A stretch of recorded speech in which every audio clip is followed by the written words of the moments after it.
forestier Mouchiete a hérité de ses terres dans les plateaux de Bateke, à l'ouest de Kinshasa. Ce forestier a mis en application l'un des mécanismes prévus dans le protocole de Kyoto pour protéger la couche d'ozone, le crédit carbone.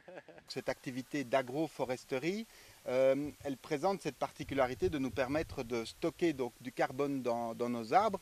Et ce stockage de carbone nous permet d'émettre ce qu'on appelle des crédits carbone. Alors les crédits carbone, c'est quoi? Eh bien, c'est la garantie qu'il y a au moins une tonne de carbone qui est stockée ici dans nos arbres. Et plus on stocke de carbone, moins on endommage la couche d'ozone. Depuis 2008, au moins 1800 hectares ont été plantés.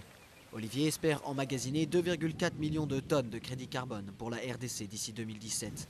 En échange, il reçoit des financements d'associations ou d'entreprises polluantes qui cherchent à éviter des pénalités ou améliorer leur image. Le premier client est en fait une société française qui s'appelle Orbeo et qui est une co-entreprise entre le groupe chimique de Rhodia et la Société Générale, qui est une grande banque française. Et l'autre client est un fonds spécialisé de la Banque mondiale qu'on appelle le Biocarbon Fund. Les deux clients ont acheté chacun 500 000 tonnes de carbone depuis 2009. Mais avant que l'argent soit versé, il faudra qu'un expert indépendant évalue les résultats. Un mécanisme pas toujours facile à vivre pour les sylviculteurs.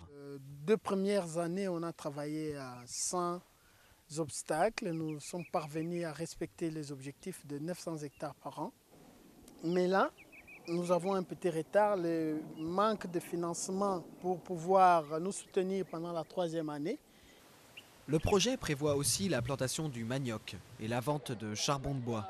Il aide à nourrir et fournir en combustible la population congolaise. Et réduit le taux de chômage en faisant travailler 350 personnes. Mais l'arrivée tardive des financements prive parfois de salaire ces employés.